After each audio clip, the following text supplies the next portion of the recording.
Finally, we get to see what happens. Do they get them? Or do they fumble again somehow? The fumbler. Ready? He asked. Just kept the word. There were two non-Japanese people in the nearby crowd, both was eyeing their surroundings anxiously. Kano was certain the handoff was about to take place, and sure enough... Oh my god. John, Sweden. The second man approached the one holding the touch case. After exchanging a handful of words, he locked the case and walked off. Sayama handed the guy the case. Got it. Sayama brought it to everyone, chasing after the man who had taken the ransom. Kendo hung up his phone and rushed to the closest distance to throw the man.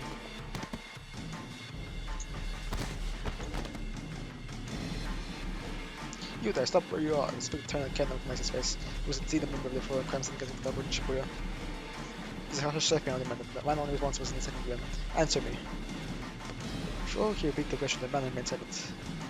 Kendo. Don't like avert your gaze, bro. Take out a pair of handcuffs and reach for the suspect's waist. The man pulled a knife from his breast pocket and sprung it right at the guy's face. Kendo managed to jerk away in time, but his momentum carried him too far backward and sprung into the pavement. Damn. The suspect was already making a run for it. Suddenly, a large car following a make skidded through a hole, blocking off the man's escape route. As the location man jumped out, he wore a sunglasses in a crisp suit. Now cornered, the fleeing suspect brandished his knife. Be careful, but Keno didn't even have time for shouting his warning. There's a metallic pwing and the knife went flying through the air. The man in the sunglasses stamped his right foot up, sending the weapon flying. As the attacker's jaw dropped in astonishment, the newcomer proceeded to elbow him right in the face. The blow hit him and the suspect went down hard. The fallen man turned his head to look towards Keno. His mouth moved as if he was attempting to say something. He never got a doubt. The man in the sunglasses hit him in the face.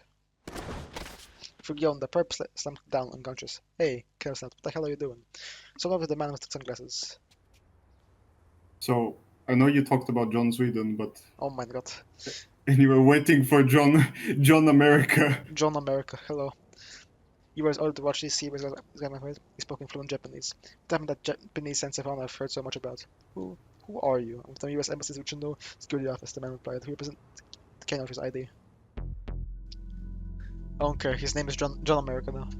Jack Stanley, his title was listed as Security Assistance Officer. Keno glanced at the car showed up in.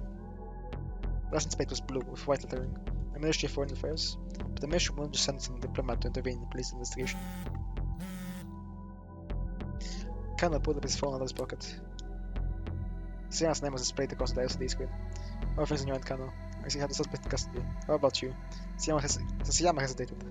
Yeah, got away from me. What about the touch case? I'm sorry, but he's still got to be around here somewhere. Look out some more. Sayama hung up.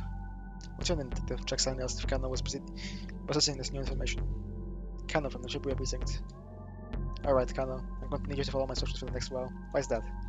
Instead of answering, Stanley took out his cell phone and made a quick call. For a few moments, he held the phone out for Kano. You have permission from your boss, he said. What? Kano squawked. He took the phone, raising himself. Kano speaking. You imbecile, what the hell are you thinking? Was Kuze and was furious. Understandably so, really. Kano had disobeyed the direct order, and for what? All he accomplished was losing track of the touch case. I'm sorry, sir. You really think so I was gonna get it? You're off the force, Kano. Kano stomped defeated. He had no reply. He knew he deserved whatever punishment he got. Still, that's up top and dropped the cost of your safety. If he could have gone back and done it all again, he was sure he'd make the same call. Maybe that meant he was a detective at Material, but so be it. That's why I want to tell you, Kuze. But for now, I need you to follow the instructions of the guy there. Stanley, do whatever he tells you. Sir? Kano hadn't seen that one coming. He disobeyed the orders that wasn't undeniable. And yes, he knew he deserved a reprimand. It's being ordered to tag along with some stranger who just turned up out of the blue? What the heck? May I ask you whether the US Embassy is involved in this? No more questions, Kano. Step in line. Please just hold on. Sorry, I have no idea what's going on here. Because they're talking desperate inside. That makes two of us, kid. Oh my god. That director hung up. It sounded like even Kuzi didn't have the whole story here, which meant the orders would come from someplace higher, and foreign syndicate moving the sounds around the US Embassy. Whatever was going on, it was more than just a little kidnapping case, and Kano was in the middle of it. He handed the phone back to Stanley. few months later, the two detectives from the MPD arrived on scene, suddenly handed over the phone and criminal to them. Just a bum lead, you know, Stanley said as he watched her carry the man away. What do you mean? Kano asked. This kidnapping isn't about money. My priority is the girl's safety. Right now, your priority is doing what I tell you to do. Kano gave him a scowl, but Stanley ignored it. The guy we just arrested, he asked. Tell you anything? No, nothing, Kano said. Really now. All trace of emotion drained from Stanley's face. His gaze pierced Kano like icy daggers. He had a glimmer of something dangerous, and Kano had seen plenty of times since he joined the force. He wasn't looking at some eyes of some diplomatic liaison. No, this was a man who knew how to kill the people before. With some effort, Kano managed to recover his sense of professionalism. He didn't tell me anything, he repeated. I just know he's the members of some foreign crime syndicate that he works at Shibuya. Probably knows some of their hangouts. Show me, Stanley said, cruising out the baton. We'll take my car. Kano wiped away some of the sweat that had bathed on his brow as he headed for his vehicle. He was just sliding into the passenger seat when Pussy radioed over the wireless. Okie dokie, folks, listen up. Shadow's tone was back in his voice full force. Kano was stiffened reflex. He knew what that meant. So, Tomi Sawa has, gone missing. What? Kano couldn't believe his ears. Wasn't Tenno supposed to be protecting him right now? Also, Detective Tenno hasn't radioed him. And, we can't reach him from around either. No way, Kano blurted out. It can't be. So yeah, might have gotten caught up in it too. It wasn't like a detective of Tenno's stature to go into incommunicado investigation. It only could mean that something had happened to him, something major.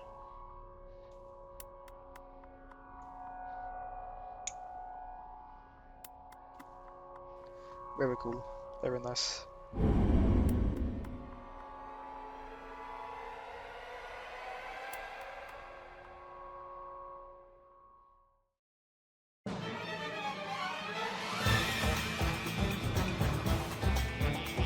Do anything. That was sarcasm, wasn't it? What the fuck? I'll pay you double what you're worth. Any evidence has been covered up.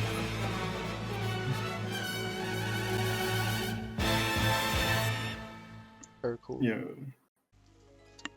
Back to 428. This time I'm extra immersed because I'm eating a banana right now.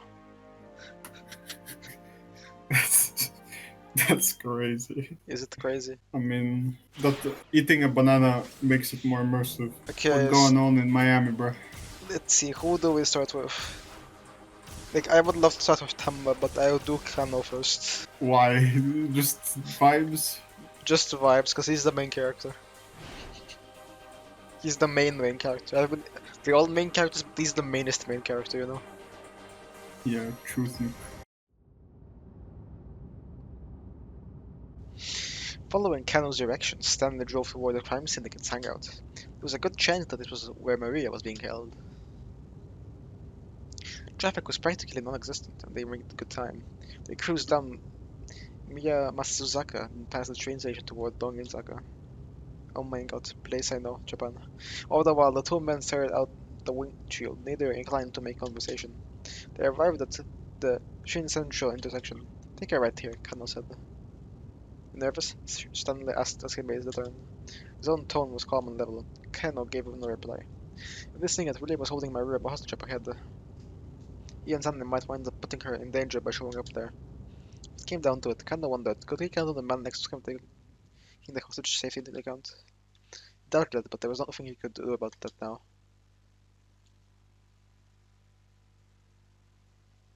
They arrived at the syndicate hangout sooner than Kano had anticipated. It was a multi-tenant building in Tomigaya, southwest of the Yogi Park. The Irate building looked like it might come to crashing down at any time, at any minute. The Black Lodge sign out front looked deliberately ominous. Kano knew the place as a bar frequented by expats from various countries, as well as a hotbed of criminal activity. I'll take points, Stanley said. You back me up. He pulled the handgun from his suit pocket. It was a compact Glock, a model frequently used by the FBI or CIA. Let's go, the PNG! Very true. Glock It's a 17. JPEG, actually. It's very true. Austria? A certain I holiday don't the know film included line dialogue claiming that the Glock would not show up in the airport X-ray machine, but since the gun barrel itself is made of metal, this is absolutely assuredly not true. Very, very cool. Kendo No. drew his own gun, and the two cautiously made their way inside. They Guess how you can get a bad ending in this. There are probably many ways. They immediately heard some sort of ruckus from beyond the wooden door at the far end of the hall. Please don't let this be what I think it is, Kendo thought to himself. Sweat abated on his hands as he gripped his gun tighter. He heard the sound of glass shattering. Then came the sound of something heavy falling to the floor. Maria! Ignoring Stanley's pervasive odor, Kendo rushed ahead, kicked down the door, and stepped inside. Is he just like bending by existing men? He walked right into a massacre. There were nearly a dozen bodies sprawled across the floor. He thought he recognized them all, the men who participated in the repeated attached case handoffs. Each appeared to have been stabbed to death. Had these guys all turned on each other? No, that couldn't have been the case. None of the victims was holding a knife, which meant that whoever had killed them must be still be hiding nearby. No sooner had Kano come to his conclusion that he heard a muffled cry behind him. Stanley! The American was sprawled on the floor, face down. Kano rushed over and knelt beside him. Stanley was dead, stabbed through the back. Felt intense hesitation, Kano stood up again, a gun ready. He scanned his surroundings, but there was no sign of the killer. But that was impossible. Stanley had been killed mere moments ago. Someone had to be here somewhere. But no, he was on the tip of a knife to his leg from behind, right at the base of his skull. Oh my god, he's dead. Invisibility magic. Bro, we're 5 minutes in and we already got a bad ending. Is this a new record? Kano hadn't checked I don't know. Hadn't checked to make sure they were all really dead.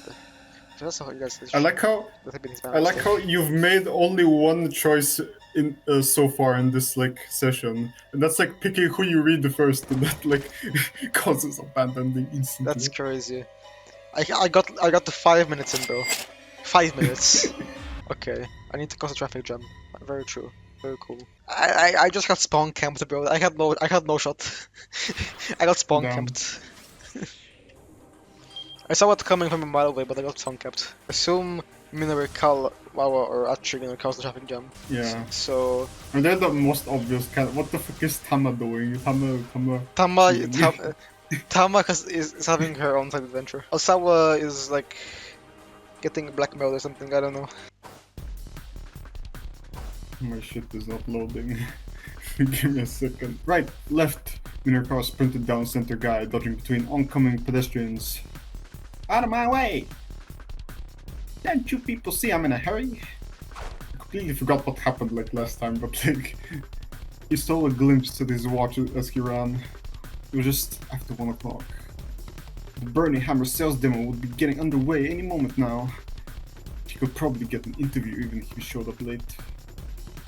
Still, he wanted to get to the venue as soon as possible to get a feel for the things before they got started.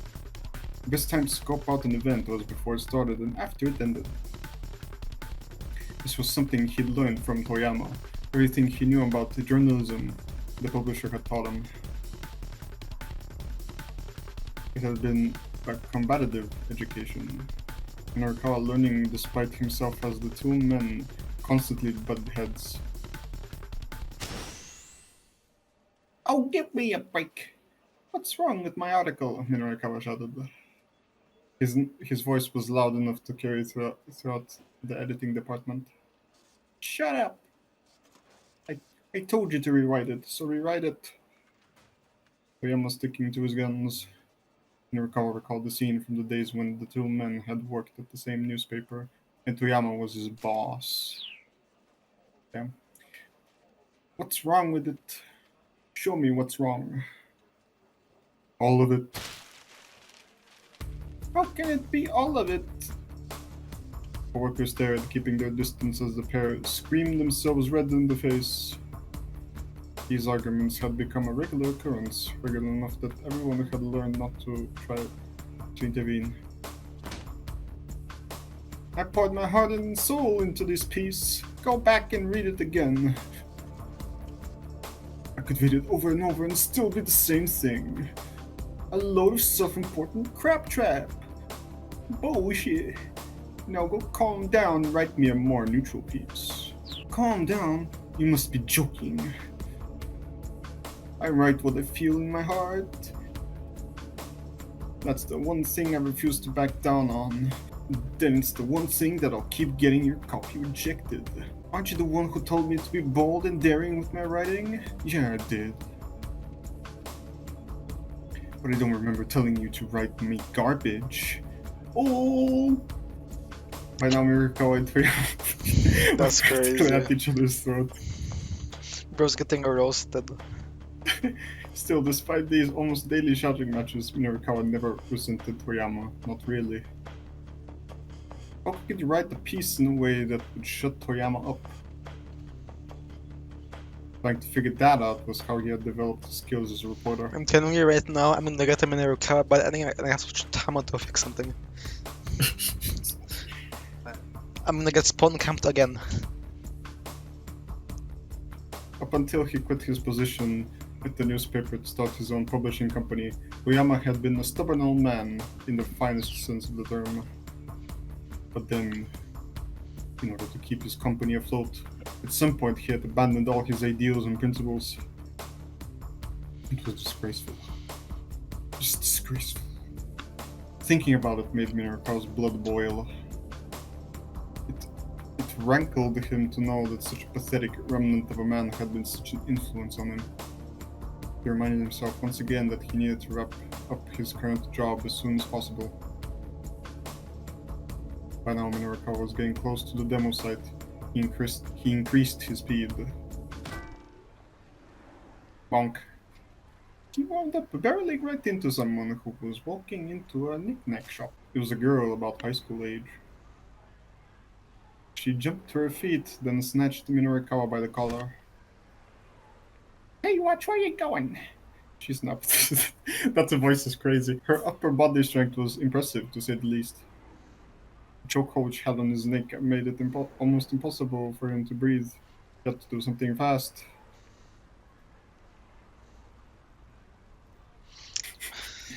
I'm good. Punch her. Okay, so here's the thing. I punch her, he's gonna get laid out on the ground. He's gonna be dead. If I say sorry, he's gonna bow his head into her head, and they're gonna bonk. And she'll be even more mad. Oh Yeah, my. That's a Shibuya moment, yeah. Oh my god. It's basically gambling. Beating women. No, okay. Sorry. The body had an apology. He was in too much of a hurry to get caught up in an argument now. The girl didn't let go. Instead, she tightened her grip.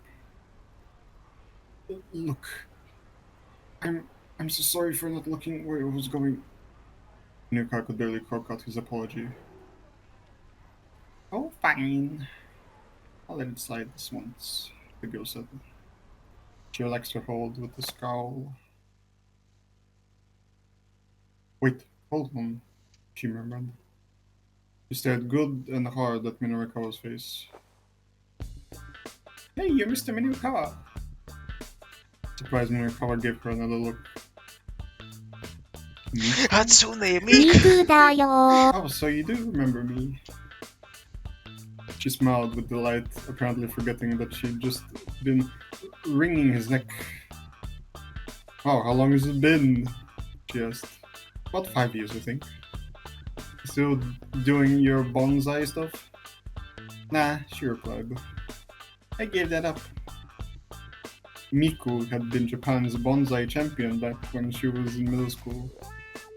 Damn, and she sings on the sides?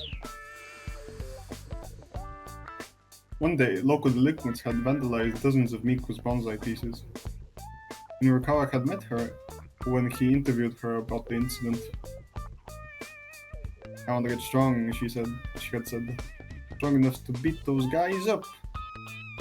And so Minorikawa had introduced Miku to an acquaintance of his who ran a martial arts dojo. So if I punched her, I would have died, understood. Well, you sure gotten strong, alright, Minorikawa said. That's the sort of gal I am. Miku handed him a flyer. It read, Ladies Mixed Martial Arts Pub Bride. Present this flyer for a free drink. It's a place where you can watch girls fight in the ring while you have some drinks, Miku said. That sounds pretty fun, actually. Minorikawa could feel himself being pulled in all the wrong directions by this prospect. You should come see one of my matches sometime. I'm the reigning champion. Miku beamed with pride. All the like women does look like Miku. It's true. That's her. Miku in real life. That's crazy. What? Wait, you're the champion? Yikes. Good thing I apologized when they did. In that case, I definitely have to swing by sometime soon. Right now, I'm in a sort of hurry though. Oh sure, Miku said. Catch you later then. He headed into the shop as Minorikawa rushed off towards the sales demo. At long last, he arrived at the Nokani building where the event was being held. The wall by the elevator was plastered with posters about Burning Hammer. Get it or regret it, as seen in magazines. 100 weight loss guarantee. 100%. This is blatantly also interesting. Insane. The messaging was kind of a mess. Felt like they'd been thrown together at the last minute. Minorikawa avoided the elevator in favor of the stairs, rushing up to the event side on the third floor. Emerging from the stairwell, he saw more posters on the wall pointing the way to the sales demo. He followed the arrows to a room deeper within the building. They got grandmas in this bitch. Opening the door, he saw about 50 chairs, most of them occupied by female attendees. There was a stage set up at the far end of the room, but nobody was on it. It appeared that the event had yet to begin. Minorikawa quickly looked over at the crowd. Roughly half the women were somewhat elderly. All of them looked like they could stand to lose some weight. And for some of them, at least, that ship had surely sailed some time ago. The crowd gazed at the stage with rapt anticipation.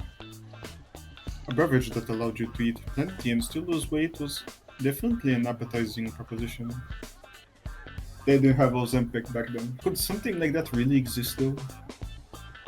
Ah well. Minorikawa was just looking to have to wait and see. Was just going to have to wait and see the sexier. He did his best to get his mind into journalism mode. Honestly, if you're this far into the series and you're not used to the sexy, I don't know what to do.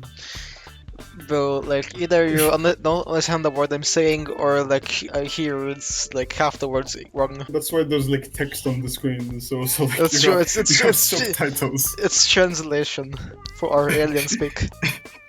Ladies, terribly sorry to have kept you waiting. At the presenter's cue, the cat mascot appeared and took the stage.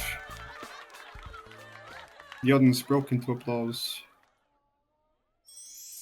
After waiting patiently for the applause to die down, the cat produced a small box from which she pulled out a pendant set with the blue stone.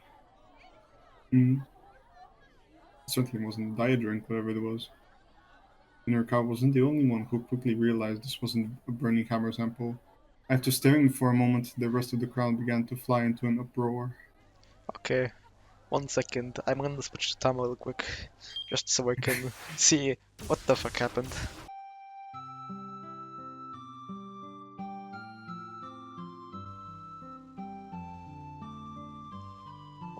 Tama, what happened? Squid Games. Squid Games. Battle of Burning Hammer returned the pavement, shattered into tiny bits of glass. Even if the recycling guy was really careless with the boxes, it shouldn't have caused this much of a mess. It looks like someone who came along and actually threw them all over the place. The heck with this thing? She's hitting the name. I tossed away the miracle stone, which has clearly brought me only bad luck. We can't have a product anymore without a product, which in turn means I won't be getting paid for this whole fiasco. Okay, we can do this. We can figure something out. Just give myself a pep talk, but I can hear the doubt in my own voice. I try to range somewhere anyway. Finding inspiration is like trying to squeeze blood from a stone. I can mind for the best course of action. And at long last I arrive at the conclusion. Well, okay, so clearly, B caused an uproar, so I need to change B and do A.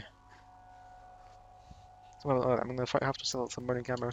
The price have already been handed out. People can come to them just to get burning camera. It's put into some new bottles and possibly put it down some. Getting this stuff sold is my only option. My eyes, I had no on the cardboard boxes. I noticed no organs sample it. Wait a sec. I've seen this before. We got something Chewy said earlier. This is the sort of thing they'd sell in the Honey end shop or something. Oh my god. Take your ass to the one in the end shop. The work in the box is the same one I saw on the shop that's selling the necklace. Let's see if we can see if there's more at the necklace shop.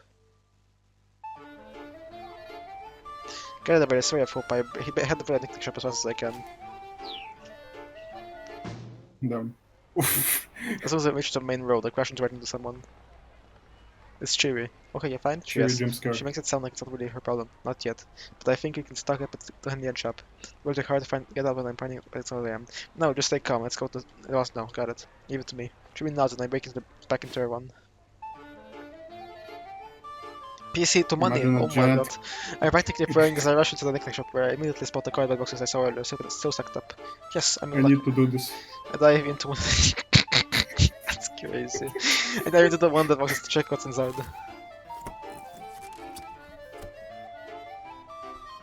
Spectre shiny bottles. There's almost such a noxious red liquid inside. That's burning camera, alright. There's 50 bottles per box, and there's 4 boxes total. Something short as honey, including attacks. I could buy the whole lot for the 20,000 I got in my wallet. So he said he was selling the bottles at the demo for 15,000 yen piece. That way, if he sells about 200 bottles, he'll be able to pay back his debts without no problem. Well, let's deal with you. The also girl's eyes were wide and his get up. This stuff, like your entire stock. I point the burning camera and the clerk makes an awkward face. I'm afraid it's always been sold. What? You mean like all of it? No wonder, I think lots of people want all this. Some of them, I'm afraid. I'm not getting rolled that easy. And the tax 20,000 are not dangerous, I'm gonna get this stuff. You gotta help me out. I'm afraid it's all in my hands. Could you get an extra supplier? Then I'm willing to negotiate. It's worth it to be an issue, but... Actually, do you mind me for just a moment? She said she'd be by ASAP. If I was speaking of the lace looker, a girl wearing a hoodie comes in. Oh my god, it's her. It's Miku. It's Miku. Probably not my conclusion, but would you be willing to let me have these drinks? I bomb actually deep and my custom pet goes are around. Wait, what? I'll pay you double what they're worth. No one can do. I've never seen this band before. Just pretty curious about it. You don't need this many though. Yeah, I do. I make me living for my body. This is about how much I'll need. Oh wow, that's the checks. What sort of work do you do exactly? I'm a martial artist. I had a place called Bard. You might have heard of it. It's one of the more popular hospitals Shibuya these days. One of the places also says Birmingham Southern Equipment. That's a pub where they have cosplay martial arts competitions, right? I don't know what we're talking about now. What's Bride? I've seriously never heard of the place. It's a nightlife spot where the ladies cosplay as anime characters, but they fight for real. I mean, one thing to check it out, but they've hit their membership cap, that's how Sook explains. It's over in must be pretty strong, huh? Says the girl. Well, I may not look for them, I'm champion. The girl probably loves a fighting stance. Could you accept the challenge from me? I ask, a challenge? Fair one, you have to let me have all this. The girl breaks into her confident smile. Do you have any idea who you're dealing with here? She asks. I need to find out. Oh wow, that's how she claims. I have just got to see this. I'm going to have him egging us on. We live at that and then sure I accept the challenge. 1,000 to fucking die. Sweet, we're established our terms. This morning camera may yet be mine. The girl cracks her knuckles, clearly eager for a fight. I'd rather win this. Somehow or another, I have got to. I've got to be good at something. Facing off against this fighter is going to show me what I'm made of. I address my opponent. The challenge I actually mean. Okay, so death, gambling, or so either I outright lose, I gamble, or Tama is just rhyming god. MC Tama. MC Tama. I want MC Tama for the win. Huh? The girl says. She seems a bit buff, but yeah, if you want, I have to let me all of these. Rhyme game, really? Okay then, really. Silly. Okay, listen. I'm a martial artist. Artist? Oh, that's a tough one. Smartest. Glow. No, what I'm saying is I'm a fighter. Okay, fighter shouldn't be too hard. I can do this. Just have to not panic. Let's see. Writer. Aha, okay. Scissors. What do you mean scissors? No. Wait, what the heck is going on? You have nothing out of scissors. It's an illegal move. Drop into fighting stance. Okay then, should we fight? Girl grins back at me. Now you're talking. Name's Miku, by the way. Change accepted.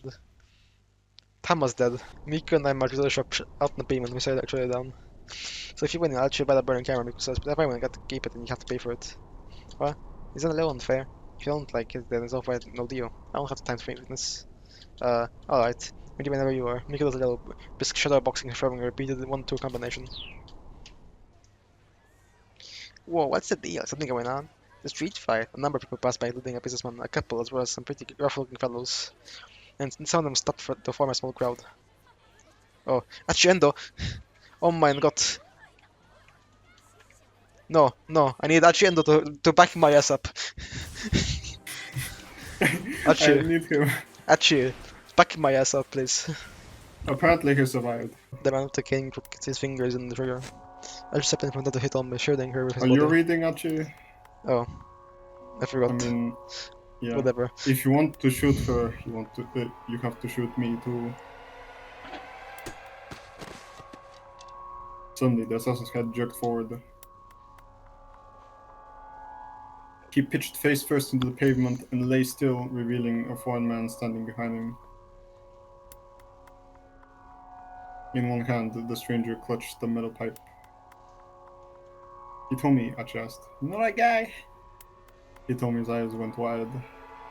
That's the man from the Scramble. Oh my god, Shibuya Scramble. That's the man from Shibuya Scramble. The one who told me how to go to the van. Wait, one of the kidnappers? Why would he help us? I'm not sure. The newcomer fixed his eyes on Achi. Hey man, Achi approached the stranger. I'm not sure what's going on here, but thanks for the assist. Whoa. Look at the bro's grin. Bro is so happy. It's the jolliest situations he's ever been. It's true. The man took a sudden swing with his pipe. Achi barely managed to dodge out the way. What the hell? Once again, Achi made sure Hitomi was safely behind him. Wow, he told me right at the forehand. I don't know what you're talking about. That's true. Guess I got let my fist do the talking. Achi quickly adopted the fighting stance. Be careful, as Hitomi warned, her voice trembling. A lot of fighting in this chapter. Don't worry, it's just a pipe. I'll just snatch it away from him and make him tell us where your sister is. Achi judged the distance between them carefully as he stared his opponent down. The metal pipe gave this thug considerable reach. One solid hit from that thing and Achi wouldn't stand a chance. He needed to end this in one punch. The crook sized him up for a few moments, then looked forward to attack. Now! Bam! Achi sidestepped to avoid the incoming blow, then delivered the vicious left hook to his adversary's jaw. The man went down hard. Achi gazed at his fallen foe, flexing his knuckles. The thing about guys who bring weapons to fights is they always let themselves get too cocky. Skull? Oh my god. Skull. He looked the guy over. The man had a tattoo peeking from one of his ratty sleeves. Next thing to tell me, one of his goons has a bright yellow hair. Goons. Come on, buddy. You can't clock out just yet, Achi said. Get up, I've got a few questions for you. He knelt down to grab the man by his collar. Halfway to his feet, the man pulled a gun from his breast pocket. Oh shit, you got a gun! Didn't know you were like a kid. That's crazy. Achi took a quick step backward. The man's eyes brimmed with rage. He looked ready to pull the trigger at any moment. But he didn't get the chance. The man with the cane had regained consciousness. Back on his feet, he trained his own gun on the foreigner. The foreigner quickly shifted his attention to the other gunman. Blam! Oh no, you don't! Achi darted forward and kicked the kidnapper in the hand as hard as he could. The gun went flying from his grasp. with a low snarl, the man took up the metal pipe again. Rather than go for Archie, however, he charged the man with the cane. What the? Archie watched in astonishment as the two men grappled. Now's our chance! Grabbing Hitomi by the hand, Archie broke into a run. Why is Archie just him? As he is. They ran for a long time, finally stopping to rest in a quiet municipal park. As they sat catching their breath, Archie sensed a new tension in Hitomi. She hadn't said a word since their latest escape. She has to die, Archie. It's for your own good. In his mind, Archie replayed what the man with the cane had said. So he told me. Archie hesitated. What happened back there? Yeah? She sounded like she'd been far gone in her own thoughts. You gotta believe me, I have no idea who that guy was. Never seen him before in my life. He must have been saying that stuff to confuse us, to trip us up. Yeah, Hitomi said again. Is that what's been bothering you? Huh? No, it was Archie's turn to go. Fuck you. Syllablic. Well, Archie, you're kind of famous around Shibuya, right? I don't know about that. Way back when, he had been the leader of SOS. Nowadays, he was just some guy who picked up trash. There was nothing to brag about. When someone's famous, it's not unusual for someone else to recognize them and know their name. So yeah, I was surprised back there, but no matter what that man may have said, I trust you. I mean, look at how many times you've put yourself in danger to protect me. Tommy sounded pretty resolute. Archie was glad she believed him, but that raised another question.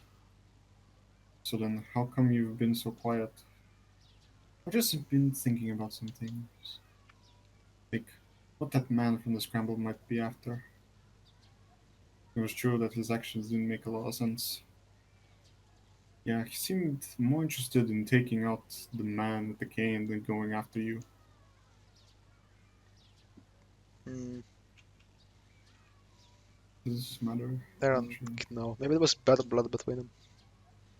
Maybe there was bad blood. Actually let out some noises. He couldn't speak. Archie had a stroke and died on the spot. Bad end. -$1. -$1. Unlucky. If we're lucky, maybe they'll take each other out for us. He felt a rush of relief, reassuring that Hitomi didn't doubt his motives. Regardless, though, we have to track down that blue van. The sound of a child's cry came from behind them. She face planted to the ground. Turning to look at, they saw the kidnapper rushing towards them. He had knocked over a little girl who was in his way. Oh my god. No rest for the weary, Hachi sighed. Yet again, he and Hitomi sprinted away. Do you think he took out the guy with the cane? Hitomi's words came between hunting huffs. Maybe. Hachi glanced back at the pursuer. Who's this dude? Who the fuck is that guy? There was someone else with him. Now they're being chased down by two foreigners. I liked this better when we were just running from one guy with a cane. In a one-on-one fight, Hachi was confident he could keep Hitomi safe. 1-on-2, though, that was a different story. One guy might get a hold of her while he was facing off against the other. Don't worry, just let the guy in the back get winded. He's not catching up to you. He had to make sure they lost these creeps no matter what. Keep out. Well, clearly it's Tama's lowest correct option because it gets me to a keep out. It gets me out of a keep out. So therefore, it's the correct option, and Tama is safe. Surely she will not die. Surely she beat Miku up. Surely she wins against Miku. Should I continue the best to jump? I think I'll do. I think I'll just unlock Achi just to be safe before continuing. I mean, you do need to unlock him anyway, so. First of all, rough looking fellows. Couple. Achi Endo. Oh my god. Jump. Yippee. Surely this will save Tama somehow. As luck would have it, they soon found the ground in their path, backs turned towards them. You can continue reading, I forgot this actually. Okay. Excited voices rose up from the throng. Whoa, what's the deal? Is something going on?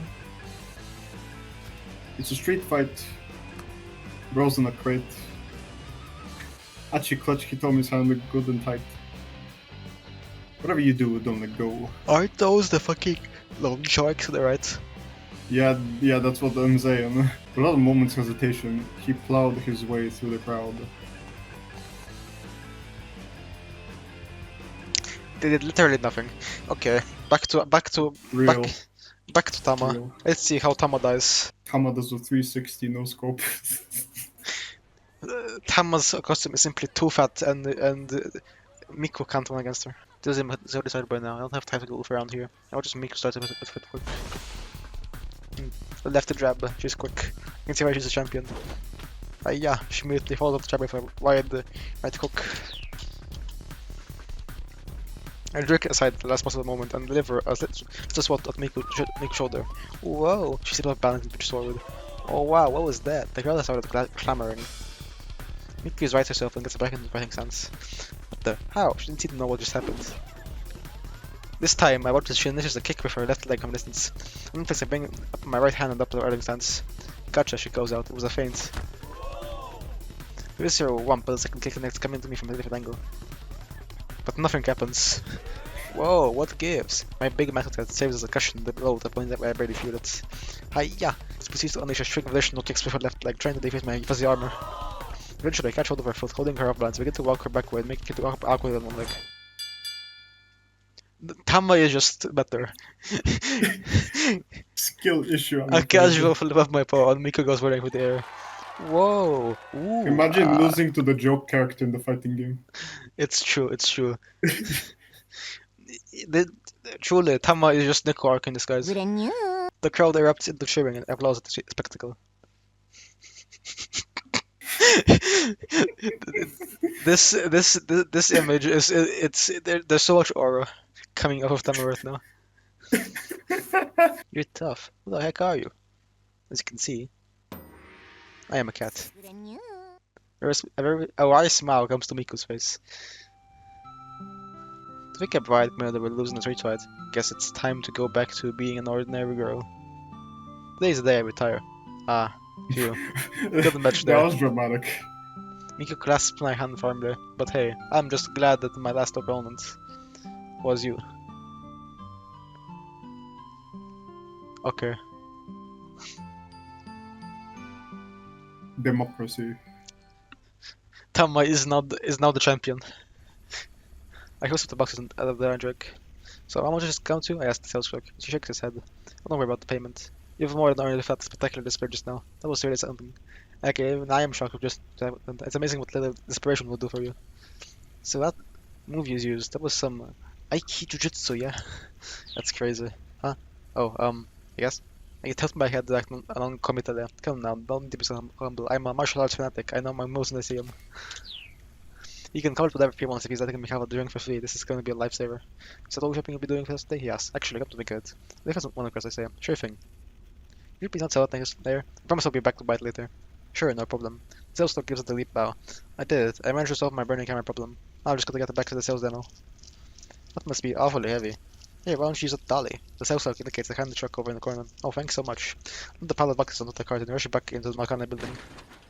I thought he was gonna break the fourth wall for a second. Hey, you! By now, the sales demo will be well on their way. I need to get back as soon as I can. There's nothing to buy, the customers are going to leave, and everything is gone probably for nothing. Come on, Tama, She you can trips do and it. dies and you get the balloning. Just gotta hurry. I should for a demo. Pushing $1 if I had like a battering ram. Ah, oops. Sorry to keep you waiting. You're late. What the heck have you been doing? It's like stupid to throws himself at me. He must be waiting, killing. Ugh. Standing behind him was a man I don't recognize. Who is that guy? I can't jump to him yet. Yeah. But No, in that's any fine, case, that should have like fixed Minorikawa. So let's go to Minorikawa. This image is so aura. Why Minorikawa just got the best fucking soundtrack? Because So he it's great. deserves it, that's why. Time passed, but the demo didn't start. The audience began grumbling in frustration. Then a heavy-set young woman took the stage and gave a low bow. It was the girl from the cafe, the one with the amazing appetite. The audience broke into applause, their patience finally rewarded. But as everyone leaned forward expectantly, the girl on stage began performing magic tricks. She twindled a silk hat and pulled a bunch of flowers from inside it. Sparse applause rose up from the crowd. The young woman immediately went on to perform another trick, and then another. Ta-da! A coin in her hand became 3 coins as she spoke her magic words. This is old lady entertainment. She's not very good at this, Minerkawa thought. Though whether she was good or bad wasn't really the issue.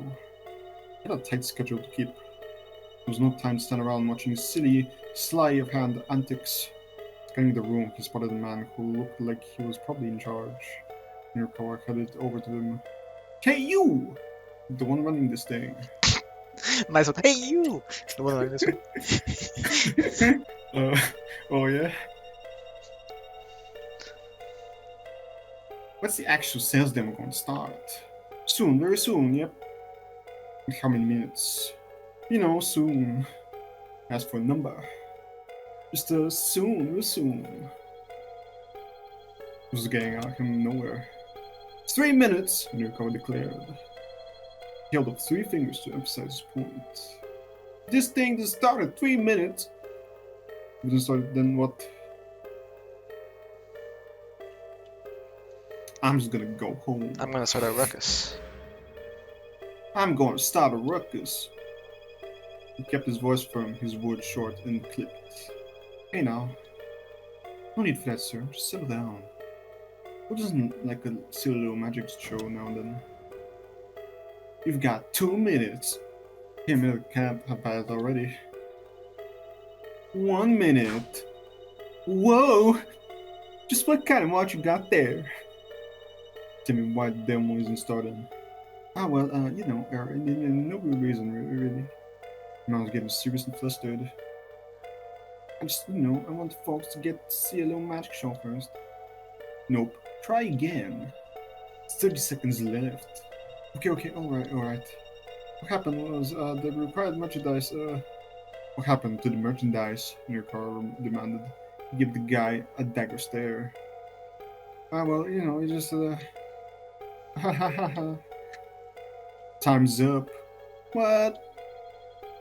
The man's face went pale. Okay, Keep out. back to Tamo. Tamo Nation, rise up. Hama Nation. Man, I don't recognize. Minorikawa. Yomp.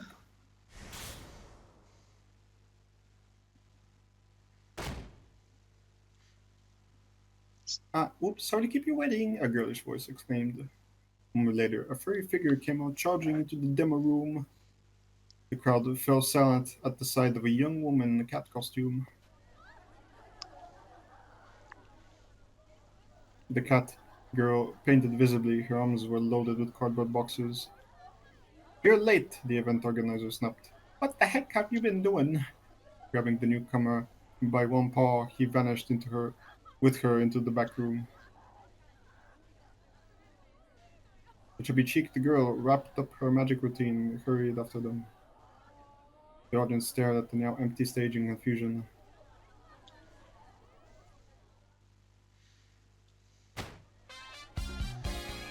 Several minutes passed before the organizer reappeared. Ladies, terribly sorry to have kept you waiting, he called out. But now I'm proud to introduce to you the worldwide sensation that is Burning Hammer. Bro, why is bro doing that? At his signal, the young woman and the cat reappeared on stage. Allow us to explain just how this revolutionary new diet drink works. It's magic, the young woman explained cheerily. Why is Tama holding it like she's showing a bug at Animal Crossing? I mean, when you look like that, that's the only way you can show things. The cat nodded and threw out her arms. For the first time in human history, you can drink a single bottle and lose a whole kilogram. Just drink and burn that excess weight away. Remember that, the sales demo was underway, a good 25 minutes behind schedule. 5 minutes into the presentation, things began to go awry. My god, do I have to distract Tama to fucking solve something again? Really? Wow, maybe. Now. Right now. Upload the demo, how about no upload the demo? How about very nice things happen? I think you went back too far. Yeah, I did. How about nothing ever happens? How about that one? Yeah, who is that guy? It's not a customer. Okay, Tom, just come with me for a minute. Promise me in the rec room. Sorry I'm late. There was a whole bunch of stuff that happened. But look, I got the bottle back. I probably opened up one of the cardback boxes. Ah, it's Burning Hammer. It really is. They should have left the box closed. That's not going to shake. How's the demo going, I guess? I got Chibu keep him occupied with some magic tricks. I can reach for the door and see trick causing orange juice on a gigantic container just raining in one go. Is that really a magic trick? It buys his time, it's magic enough. Before long, the last of the juice is gone. Moving the corner of the tray, I see 6 more huge containers, all likewise empty. Chucking the thing and cheesy, making have drunk all 7 of these, the thing's dry. The audience left in sincere applause, like they've forgotten what they originally came here for. I was gonna make a joke, but it's really bad, so I'm just not gonna say it. Good idea. really, Cherry is the best advertising for Burning Camera because, like, how do you do that and, like, not to be morbidly obese? I don't know. Cherry comes back to the break room, positive attention sweat. I think they're stuck to doing imitations for a little longer. That's fantastic, Cherry, she says. Just fantastic. Thanks to you, we got enough time to get the Burning Hammer back. He rubs profusely. Who's that guy? It's not the time for the main event. Sure, go out there and guzzle down some Burning Hammer. Get yourself a dreadful sweat. Got it? Oh yeah, boss. And the timer, just go up there, small little big and say, this helped me lose a bunch of weight too. Got it? Got it. Good now, and just to a man here I had known it before who'd been waiting nearby. Of course, begging your pardon, miss. Giuseppe sir from the rental shop who persisted trying to get me out of my mascot suit. Oh, that's odd. I'm the guy that tilts his head. It's a man who to ask nervously. Yeah. This is a no-go. A little guy poked his finger at the back of my suit. This here zipper? It's all jammed up. It's gonna take a long time to get this thing off. What the hell? And the Jacob just decided his head. The other guy tried tucking the costume from various angles, hoping to free up the zipper, but looks like he said, it's no use. Meow. The other guy's eyes didn't sound of cats meowing. Was it you? He looks at me confused. Did you hear a cat meowing? Yes. Was it you? No, not me. I'm as surprised as he is. Is there a cat in the costume? Must be hearing things. Mr. and Cherry don't seem to have heard anything. Blanche is fuming. Just bad luck. I find a cute model in the crowd's never gonna see her. Hey boss, Cherry says. The customers are gonna leave. Keep them waiting much longer. What do we do? I'm gonna go out there and do some more impressions. No, I don't have any choice. I forgot the tricky impressions. I see Diane yawning. A harbor seal hailing a cab. A walrus reading citrus. A fur seal who can't reach just put on his back. Azula sees Diane taking a nap.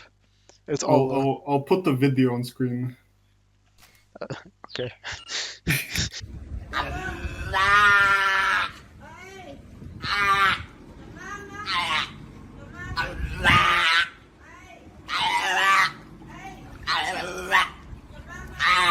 Tamba, you're just not gonna have to go out there just like that. Are you sure? I ask.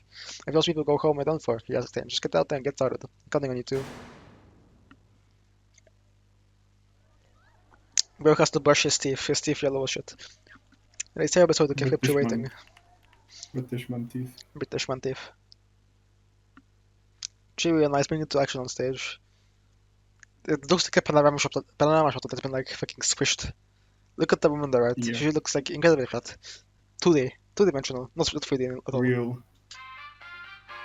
Real cinema shots. But now I'm proud to introduce you to the bird that is Burning Hammer. The biggest product in the West that has taken that world by storm. Every seat in the house is packed. That means there's about 40 people here. You only need to sell 5 bottles to each customer in order to sell out. It with a certain jolt of motivation. I'll also explain just how revolutionary new diet drink works as magic show begins. Upon this, we just get how the drink works, and then Cheerio will demonstrate it for taste tests. Oh my god, all eyes are fixed on us. I begin. For the first time in human history, you can drink a bottle and lose a whole kilogram. Just drink and burn it to excess weight away. Sudden gas rises up from the crowd. Just take a look at smell to the little. Even looking at it makes you feel like you'll be shedding right. Here's how burning camera works. It activates the capsaicin found in chili peppers. I pause to take a deep breath before continuing. And rapidly breaks down the triglycerides as possible for causing obesity. Oh my god. She's talking shit right now. Again, this crowd becomes a resentment. This response is better than I could have Keep hoped. talking that shit, queen. We're off to a terrific start. And now, let's make the hero. Let's the burning cameras effective for your very eyes. Cheers steps into a spotlight. Just wait till you see how much you sweat. That is being burned right there in the spot. Cheers holds a bottle of burning camera pie. Cheers, she says, as she opens the bottle. However, one of the women in front row speaks up. Hold on, she's already sweating pretty hard. She's about 2 inches sweat from head to toe. Another woman chimes in, suspicious. Ala that juice drinking from earlier, but that'll just make us sweat like that, weren't it? Also, the crowd is in uproar. No, not at all. Drinking the burnt hammer makes us sweat way more than this. I should tell Jerry's sweat for her. Go on, hurry up. Drink it down. Jerry's face goes up impatiently as she goes down the bottle. And sweat doesn't come. Crap, why isn't it working except down its entirely forgotten? Except I sweated too much. Jerry's replies face. Why aren't you sweating so much? Look, you were taking away at the Canadian shop. Girl shifts into an from upper into right. Did she just say Canadian shop? Suddenly customers begin to close in. No, that's not it. You've got it all wrong. Please just listen. Oh, we can see what's going on here. So she's gotten out of control. Look, this product is so valuable, the Canadian shop is about the only way we could get it. Uh-oh. I think I just put my foot in it. The customers glare at me, their eyes about to rage.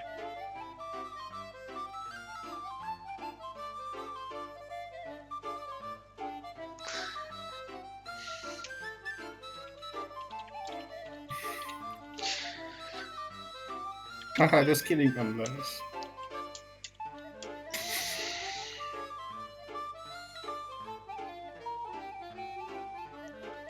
Kidding. A pretty soft move, I mean, seriously, there's no way to find something in this guy working in a Canadian shop. Just try to assume that my bro.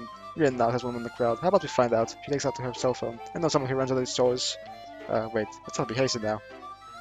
Wow, what's wrong? Well, it's just... You don't need to go out of your way like that. You said you were joking, didn't you? So it shouldn't matter if you make the call, right? Well... Ahem. Ahem. Cough. Some sort of nervous coughing fit. I'm just sweating butts to make it suit right now. Damn, I first wish you should see at the back room. What the heck are you doing? Abort, he howls. If you let these people know about the trip or this stuff, they'll never buy it. Uh-oh. Now you've done it. Cherry doesn't see the finger at him. He's ferocious. Oh, whoops. He just put it up, usually as a guest. There's really no saving in this. The customers are sent upon misinformation. They're rough and harder to behold. So, and this is true. What the hell are they trying to pull? You can't believe you try to sell this crap for these prices.